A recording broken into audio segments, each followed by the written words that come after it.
This is Agriculture Today, and I'm Samantha Bennett with the K-State Radio Network. Today, we're beginning with K-State Farm Systems Specialist Ignacio Ciampitti and his Ph.D. student Ignacio Massigoge. They join me to share some of their recent research evaluating best planting dates for corn in Kansas. In our first segment, they describe what originally inspired this research, and in part 2, they explain that the results show that traditional planting dates might not actually be best based on regional locations.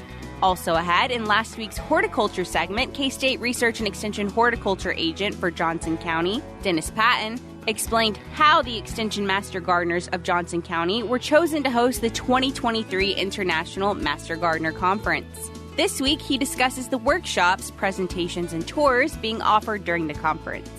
That and more is coming up ahead on Agriculture Today.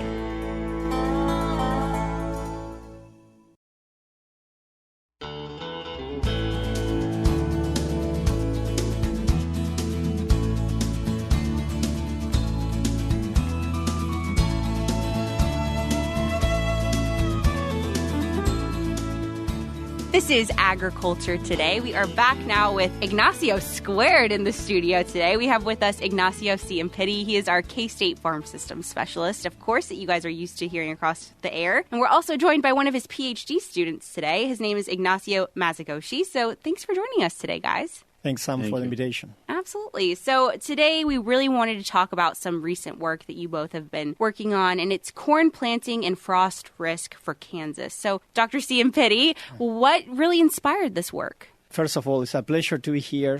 Thanks for the opportunity to discuss about this relevant research topic. We start thinking about this and having conversation with farmers, I would say probably for the last 5 years. It looks like something that is new, but we have been seeing an interest from farmers. And then we are seeing already many farmers doing this. And when I'm saying doing this means that they're already planting a little bit later than the optimal planting time, which is around mid-April, early May. And we start wondering why. So many farmers start asking questions about, do you have any data on what happens when you plant late? And do you have any information of what are the consequences? Can we finish the crop on time? And there are some other implications related also to crop insurance. 2 years ago, we started discussing some projects, and then it came this project that Ignacio Massigoge is working, a PhD student in our team, and he's mainly focusing on trying to understand, trying to look at different hybrids and looking at different duration of the hybrids, what we call the comparative relative maturity, so long maturing, short maturing hybrids, and really planting them in different moments, trying to understand what happens if you use a long maturing hybrids and if you plant it really late.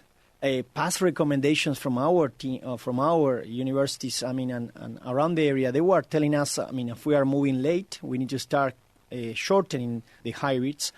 And most of our recommendations, our data set, it shows something a little bit opposite. That in many situations, as we are planting late, the consequences of planting corn from mid-April to early May, and then all the way to late May or even early June, is that you will start shortening the season.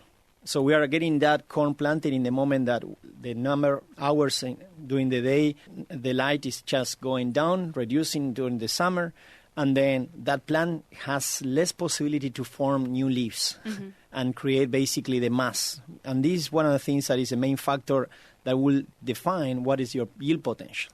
So if we shorten this hybrid maturity too much, you will finish with very small plants, and then they will have a lower position of the ears, and in many situations the yields will be very poor. In many cases I will say less than 60, 70 bushels, right?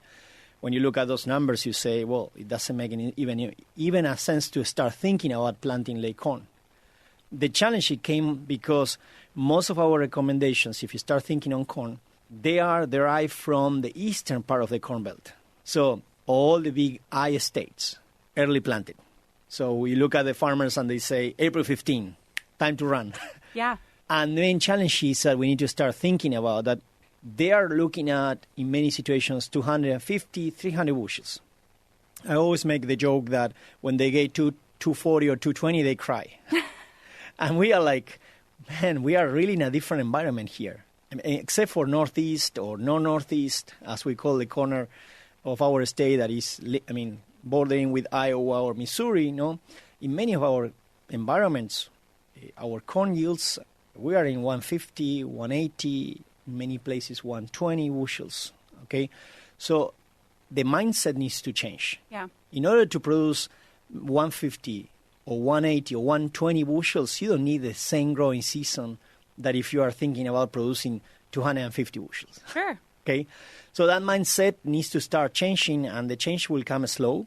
But one of the possibilities that we start discussing with many farmers, and of course, as happens always, when you say, I have a good idea, the farmers are already up there. There are many farmers we call the champions and the innovators. Many of them, they're already doing it. Mm-hmm. And then that's what is nice to see when you think about something that you might think that is very creative and innovative, and then you see that many of the farmers are already doing it, and you are like, good. A producer quickly humbles you, yes. Yes, exactly. And it's always awesome to see that, because at least you see that you're on the right track.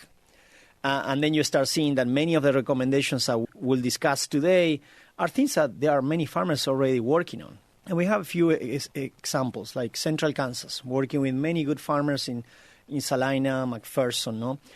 Planting date in a rainfed situation, you plant too early, you have no rains in July, around flowering time. That corn will go from a potential of 160, 170 bushels to all the way to 90 bushels per acre. And in some cases, as we have a couple of years, and that last year too, that you cannot even harvest it. Mm-hmm. That you just chop it for silage. Sure. Okay? And the questions that you ask all the time is like, what was the problem? Was the planting time? Was it hybrid? And the main challenge is that we are seeing consistently every 2 or 3 years that they get really good yields, and then the following years they get nothing. And then in many situations we have a nice story with a farmer that his planter broke when he was planting one of the fields, and he finished planting this first field April 15, and just with one row in between, he planted mid-May. And the difference was the first field, April 15, he got 120, the other one he was 160. Wow. And that tells you a little bit a synthesis of the story, no? It's telling us that we haven't explored really well what are the optimal planting dates. And then we look like our planting window seems to be broader. It's not just like April 15 or nothing, or April 15 to May 15, if I don't get it there, I'm done. It looks like our planting window is wider, and also the questions that we start asking with this research is, if I start planting late, if I start switching my flowering time from early July to late July, right, and trying to match in a much better approach the precipitation, of the amount of precipitation and the probability of precipitation with that flowering time, I would say that we'll have much better possibilities to get yield and to finish that crop. So we are looking not probably to say, I'm not trying to understand or look at the highest yields. I'm not looking at people working on these high yield environments. They need to keep doing what they're doing, planting early. As long as they have rain, bless them. But for many of the other ones that basically are barely making every year, sometimes switching that planting time, it gives them another possibility. First, diversifying the risk. Second, potentially getting more consistency, because you are switching that, and then you might get more late summer precipitations. And then if you are in coincidence with flowering, you get more consistency, and you might get slightly lower yields, but you will get every year almost similar yields. And what we are looking on many of these corn areas in the central part of Kansas and the eastern section where the study is more focused, is consistency on yields. So many times, we have collaborations with Kansas Corn funding this project. We also discuss many of these things with the Kansas Farm Bureau, with farmers across the state, that in western part of the state, which we are not targeting, or today we're not talking about that, but many farmers are also already pushing the envelope and trying to look at these late planting times. And I feel that we still need more work. Ignacio will discuss a little bit about these results, but I feel that we are in the right track to make sure that we start changing the culture, changing the mentality, and then after we start looking at these late planting dates, we'll have much more research that needs to be done to refine the systems and other management. Absolutely. Yes. I agree completely with everything you said. We have the standard of things that we've been doing for a very long time, and we kind of stick to those. You know, we have famous sayings like knee high by the 4th of July for a reason in a lot of areas. But Kansas, like you mentioned, is so diverse, and there's a lot of differences between how we should probably best do things here in Kansas compared to like Iowa or wherever else. Now that we've learned the reason why Dr. Ciampitti and his graduate student Ignacio decided this work was important and wanted to originally look to gather more data in regards to best planting dates in various regions of the state of Kansas, we're going to continue the conversation once we return after a short break to hear from Ignacio the results of this work that he has conducted during his Ph.D. He'll share how they broke the state into various regions for this research and what their findings were for each of those regions. They'll also share what they now recommend as a result of this study and how they hope to help support policy change-wise with this work. Once again, we're going to continue that conversation ahead, but before we cut to a short break, pull out your calendars because the Kansas Forage and Grassland Council and Kansas State University are teaming up to host their annual Winter Forage Conference. This year, the Winter Forage Conference will focus on drought survival, recovery, and success, and will be held on Thursday, December 15th in Great Bend, Kansas. The meeting will be held at the Burnside Room and will run from 9 a.m. to 3 p.m. with a meal included. The event is free for current Kansas Forage and Grassland Council members and only $45 for non-members. That $45 fee includes a Kansas Forage and Grassland Council membership, access to the event, and the meal.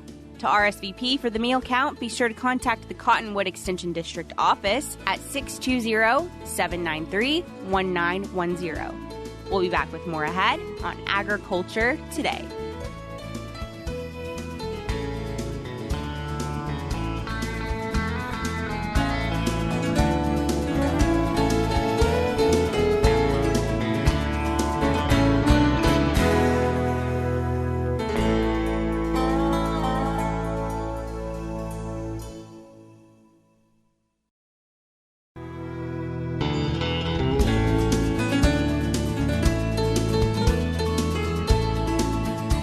You're back now with Agriculture Today, and we're continuing our conversation with Dr. Ciampitti and his graduate student, Ignacio. So, Ignacio, tell us a bit about the highlights that you found in this research in terms of late planting and then, combating that potential risk of frost. First of all, thank you for giving me the opportunity to be here. Yes, for this extension article, even though we focus on different maturities, for this extension we focus on the most planted maturities are around 100 or 111, and we focus on the eastern and central part of the state. And what we did, we had an experiment here in Manhattan last year in 2021, and we collected life cycle data. And we combined this with a crop simulation also. This is another tool to explore across the state. First, we defined different environments that were similar in not only the yield potential that they have, if not also in the yield stability, just to combine these two variables to redefine the different regions. And we obtained 6 different regions: southeastern, the eastern part, also the central, north central, and south central. And once we did that, we decided to explore the different planting days for this 111 crop cycle. And we saw that on the eastern part of the state, there are the high-yielding environments. What farmers are doing currently is planting early. They are doing great because the yields are a maximum when they are planting early in the season. But we also detect that in the central part of the state, where the potentials are lower, could be a really good opportunity to plant later in the season, probably mid-May or early June, and also obtain not only similar yields when compared with earlier planting days, if not a higher yield stability in time over time. And this could be very relatable when Ignacio mentioned that in early planting days, sometimes you have a really good year, but then on the next year you will have a really low yield. So these later planting days, mid-May, early June, could give us an opportunity to increase the yield stability. But we also assessed the frost risks related to very late planting days. We went to probably mid-June or early July, and we saw that for the south-central part of the states, probably we could go till probably mid-June. But for the northern part, as we are increasing the latitude in that environment, we shouldn't plant later than the first day of June. But this could be a really good opportunity to explore probably in the future what are the optimal planting days for each of these different environments. For that, we wanted to carry out different experiments comparing early and late planting dates for these different environments in central and eastern Kansas and compare in time over time what are the different potentials and also stabilities for the earlier and the later planting dates.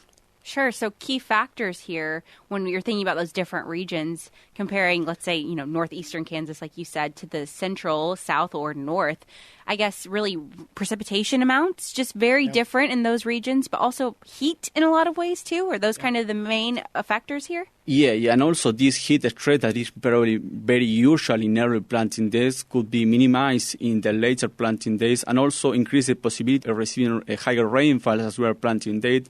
This is very related because of the demand of the environment is lower when we are planting days, so we probably have the crop. We will see that when we are planting late, the crop is less stressed in some cases, so this is very related to this less demand from the environment when we are planting late and also higher opportunity to receive rainfall during the critical period. Absolutely. Yeah, this year was a great example of that with crazy conditions for all growers across the state, but it really affected those, I feel like, more so in the central and western part of the state for sure. Yeah.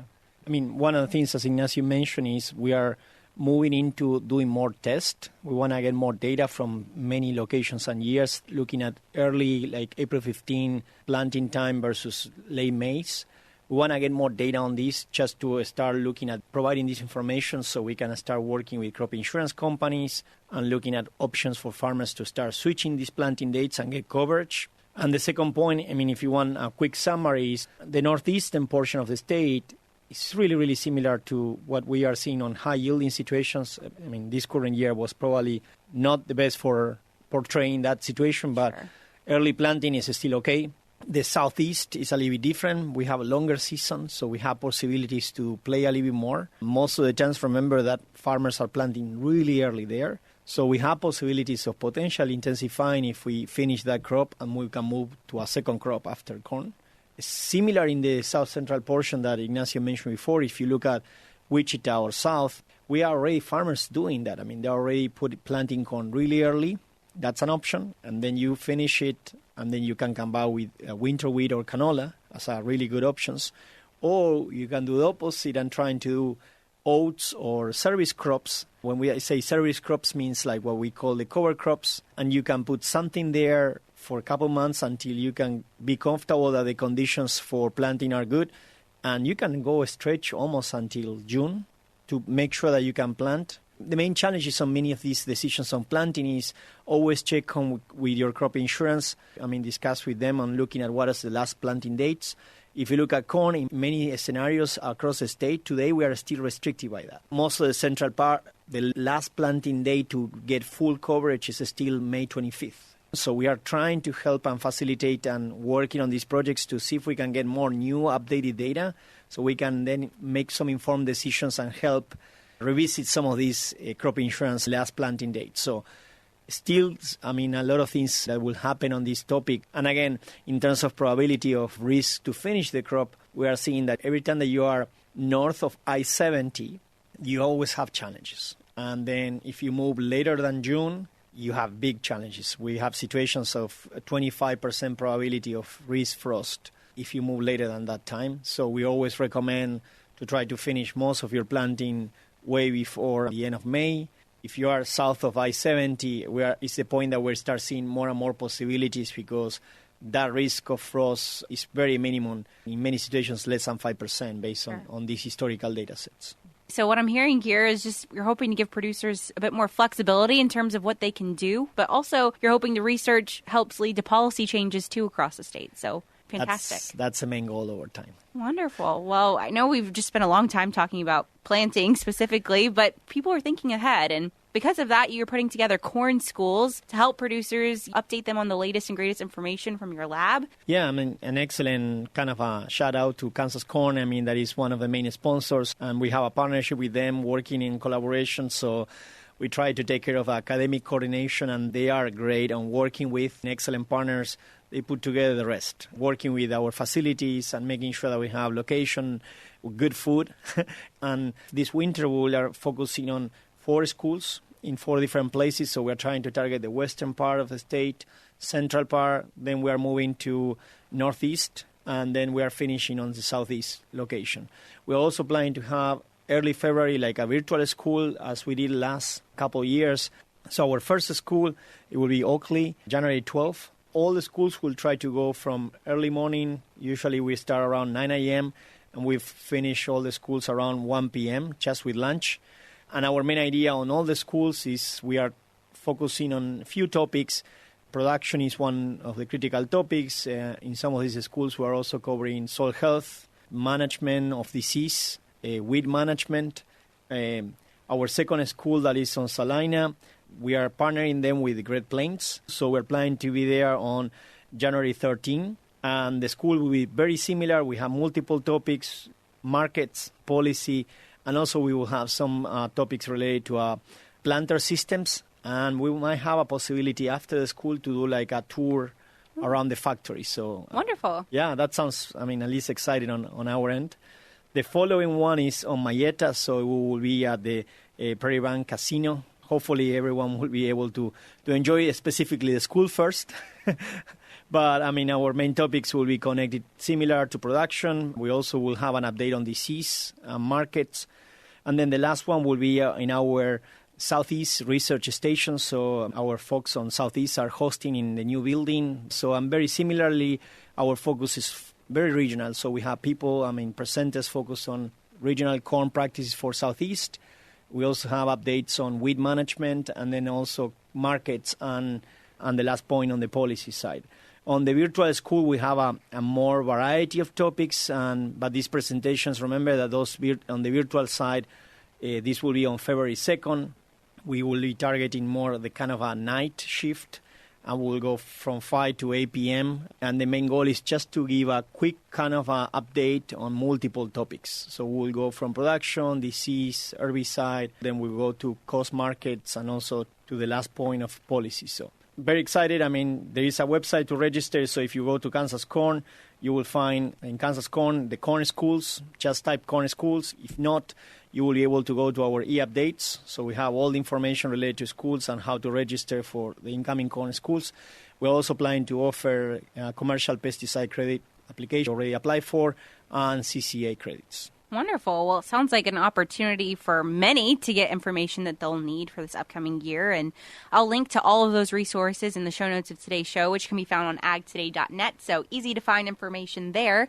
But thank you both so much for your time today. I really can't thank you enough. It's been a fun conversation. Thank you. Yeah, thank you. Absolutely. Thank you so Once again, those were Ignacio's from our agronomy department here at K-State. Ignacio Ciampitti is our K-State Farm Systems Specialist, and Ignacio Massigoge is a Ph.D. student here at K-State. We'll be back with more ahead on Agriculture Today.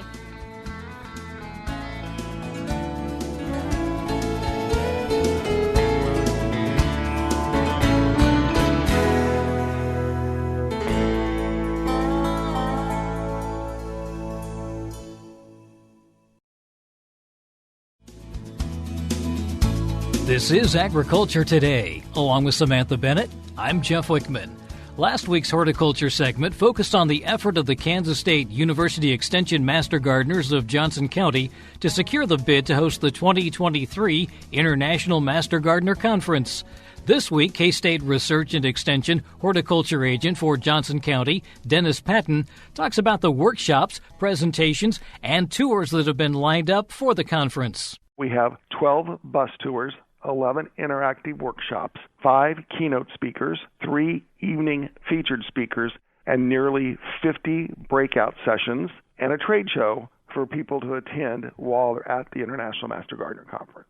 Let's run through some of the keynote speakers because it looks like you've got some from really all of the different areas that you're focusing on in terms of the international conference. That's correct. When it comes to our keynote speakers, we kind of want to make sure we reached out and touched a little bit of everything. One that we're proud to have is our very own Dr. Chuck Rice from the College of Ag. He's going to be speaking on gardening in a time of climate change. We have Jessica Wallitzer, who's going to be speaking on companion planting. We have another Kansan, Jim Richardson, who is a National Geographic's photographer, who's going to talk on the world food supply as he's seen it traveling the world. We have the horticulturist from the Cincinnati Zoo, who's kind of our closeout. He's a humorist. Then we have Aber Lee talking about the influence of the black gardener on the American gardening scene. So our keynote speakers have a wide range of interest topics to help educate and just to enlighten people attending the conference. You mentioned all the bus tours and everything else. I noticed you also have tours of private gardens, so that was another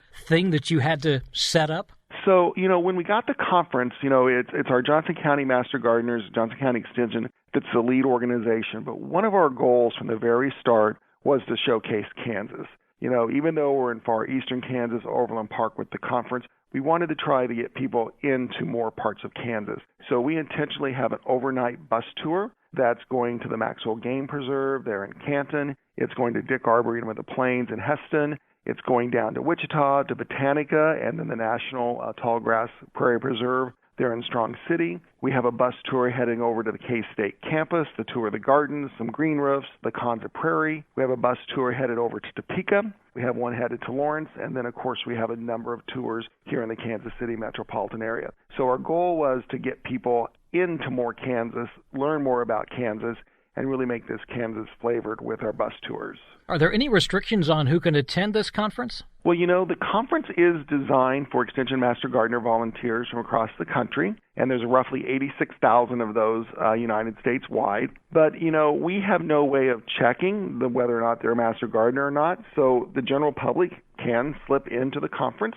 And there are a few activities that we will be opening up very shortly to the gardening public in the area. The tour of private gardens is going to be open up to the general public. And then we have 3 evening keynote speakers, a gentleman from Kew Gardens in London talking about the gardening scene in England. We have a local author, Sarah Dykman, who grew up in the Johnson County area, and she bicycled the monarch migration over 10,000 miles. So she's going to be talking about that experience. And then we have one of the world-renowned plant explorers, Dan Hinckley, out of Seattle. And those events will be opened up to the public after the first year. And then registration, we'll probably do a soft opening to the public sometime in the late winter, spring to individuals. My mind is telling me that I read something somewhere that said that Kansas was one of the first states to offer the Master Gardener program? The program started back in 1973 in Washington State. And then Johnson County actually was the first program in Kansas to start the program back in 1980. So I think if you go back into number of states, we're in the top 10, 12 states that adopted this model of taking people with an interest in gardening, providing them with training, and then engaging them and helping them volunteer to help Extension, spread our research-based information to the public. And in Johnson County, we have a little over 500 trained Master Gardener volunteers that are all working together to bring this conference to the Master Gardener community. That's K-State Research and Extension Horticulture Agent for Johnson County, Dennis Patton. To learn more about the International Master Gardener Conference being held June 18th through the 22nd in Overland Park, go to imgc2023.com. And that'll do it for this edition of Agriculture Today. For Samantha Bennett, I'm Jeff Wickman. This is the K-State Radio Network.